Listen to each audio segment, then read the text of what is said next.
শিক্ষকদের বাড়ি ভাড়া ৫% পরিবর্তে ৭.৫% বাড়ানোর সিদ্ধান্ত নিয়েছে সরকার। ১ নভেম্বর থেকে এটি কার্যকর হবে। সচিবালয়ে শিক্ষা মন্ত্রণালয়ের সভাকক্ষে এমপিওভুক্ত শিক্ষক প্রতিনিধিদের সঙ্গে বৈঠক শেষে এসব সিদ্ধান্ত জানান উপদেষ্টা ও শিক্ষক প্রতিনিধিরা। সিদ্ধান্ত অনুযায়ী এমপিওভুক্ত শিক্ষক কর্মচারীদের জন্য ১ নভেম্বর থেকে ৭.৫% বাড়ি ভাড়া ন্যূনতম ২,০০০ টাকা এবং ২০২৬-এর জুলাই থেকে আরও ৭.৫% ২ ধাপে মোট ১৫% বাড়ি ভাড়া কার্যকর হবে।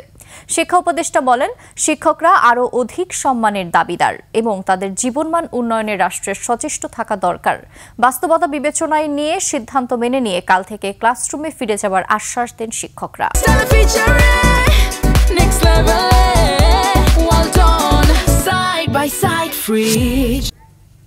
দর্শক, শহীদ মিনারে আছেন আমাদের সহকর্মী আব্দুল হাকিম মাহি। সরাসরি চলে যাচ্ছি তার কাছে। হাকিম, এই মুহূর্তে সর্বশেষ আপনার কাছে কি তথ্য আছে আমাদেরকে জানান।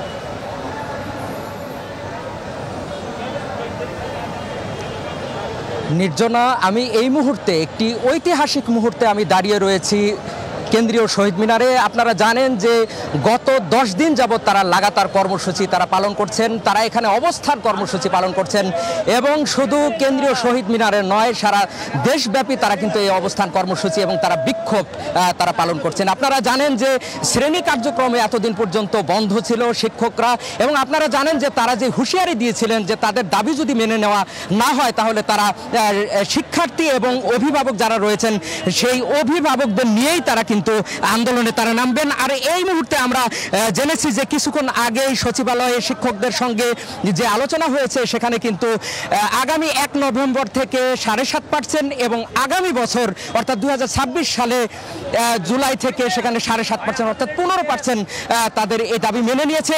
এবং আমরা এখানে দেখেছি সেই দাবি মেনে নেওয়াতে শিক্ষকদের এখানে আনন্দের বন্যা কিন্তু বয়ে গেছে, সেটি দেখতে পাচ্ছি। এবং শিক্ষকদের সঙ্গে আমরা সরাসরি একটু কথা বলবো। যদি বলেন যে আপনারা এই প্রস্তাবের সঙ্গে একমত হয়েছেন কিনা। হ্যাঁ, আমাদের এই আন্দোলন 10 দিনের আন্দোলনে আমরা বিজয়ী হয়েছি।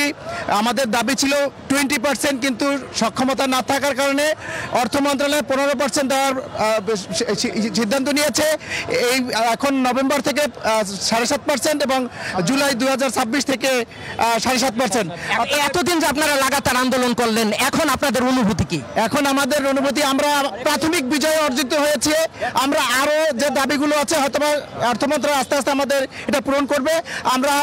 আমরা তাদের দাবিতে সক্ষম সবাই একমত হয়ে আমাদের শ্রদ্ধেয় স্যার দেলোয়ার হোসেন আজিজ স্যার এটা মেনে নিয়েছে এবং আমরা সবাই শিক্ষকরা, কর্মচারীরা, স্কুল কলেজ মাদ্রাসার সকল শিক্ষকরা মেনে নিয়ে আমরা আগামীকাল থেকে যথারীতি ক্লাসে ফিরে যাব, এটাই আমাদের স্যারের নির্দেশ।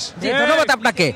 নির্জনা, আমি কথা বলছিলাম এখানে যে সমস্ত শিক্ষকরা রয়েছেন তাদের সঙ্গে, তারা আমাদেরকে জানালেন যে তারা এই দাবি মেনে নেওয়াতে তারা খুশি হয়েছেন এবং তারা আগামীকাল থেকে তারা শ্রেণী কার্যক্রমে তারা কিন্তু ফিরে যাবেন, এই বিষয়টি তারা আমাদেরকে জানিয়েছেন। এবং এই মুহূর্তে, এই ঐতিহাসিক এই মুহূর্তে আমরা দেখতে পাচ্ছি যে দেলোয়ার হোসেন আজিজি তিনি কিন্তু শিক্ষকদেরকে নিয়ে দাঁড়িয়েছেন এবং গণমাধ্যমের সঙ্গে তিনি কথা বলছেন।